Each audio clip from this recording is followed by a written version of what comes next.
Alright friends, I'm going to show you how to finish up your weaving with fringe and take it off the loom. So the first thing we're going to do is tuck in these little knots, so just use a pencil or something sharp and just poke them to the back,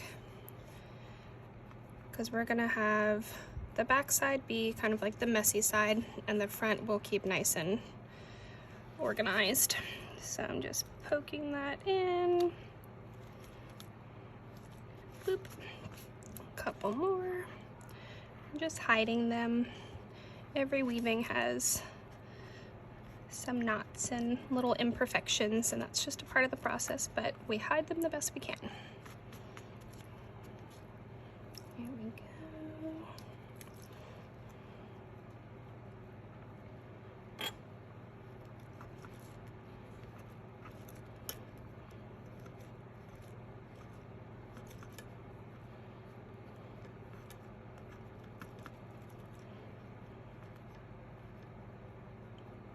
Get in there.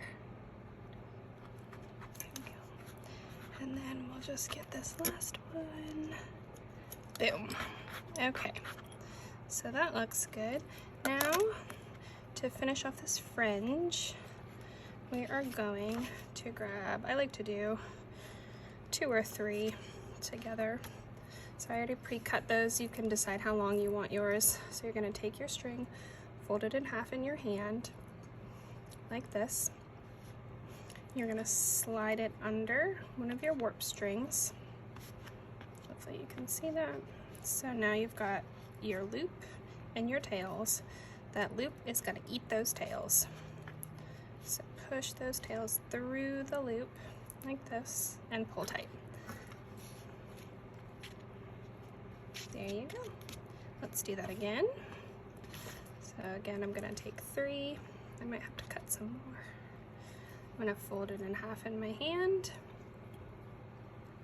pick up a string, push it under. So I have my loop and my tails.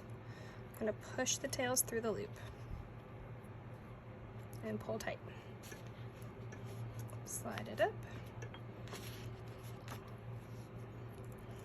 Next one, make your loop. Put it under your string. You've got your loop and your tails. Push those tails through the loop. Pull tight.